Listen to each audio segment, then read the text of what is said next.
বাংলাদেশের অন্তর্বর্তী সরকারের প্রধান উপদেষ্টা অধ্যাপক মোহাম্মদ ইউনূসকে নিয়ে ভারতের প্রতিরক্ষা মন্ত্রী রাজনাথ সিংয়ের সাম্প্রতিক মন্তব্যকে অযথার্থ এবং শিষ্টাচার ও কূটনৈতিক সৌজন্যের প্রতি সম্মানজনক নয় বলে মন্তব্য করেছে ঢাকা। পররাষ্ট্র মন্ত্রণালয়ের মুখপাত্র এস.এম. মাহবুবুল আলম বাসসকে দেয়া প্রতিক্রিয়ায় বলেন,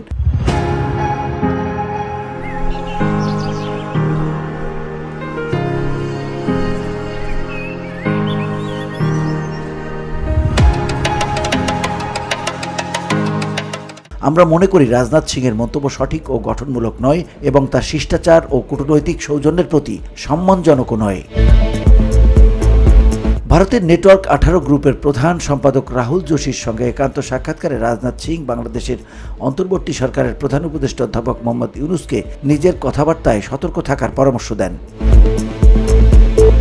সাক্ষাৎকারে রাজনাথ সিং বলেন, আমরা বাংলাদেশের সঙ্গে কোনো টানাপোড়েন চাই না, তবে ইউনূসকে তার বক্তব্যে সতর্ক থাকতে হবে। গত শুক্রবার নেটওয়ার্ক 18 গ্রুপের একটি গণমাধ্যম ফার্স্ট পোস্ট এই সাক্ষাৎকার প্রকাশ করে।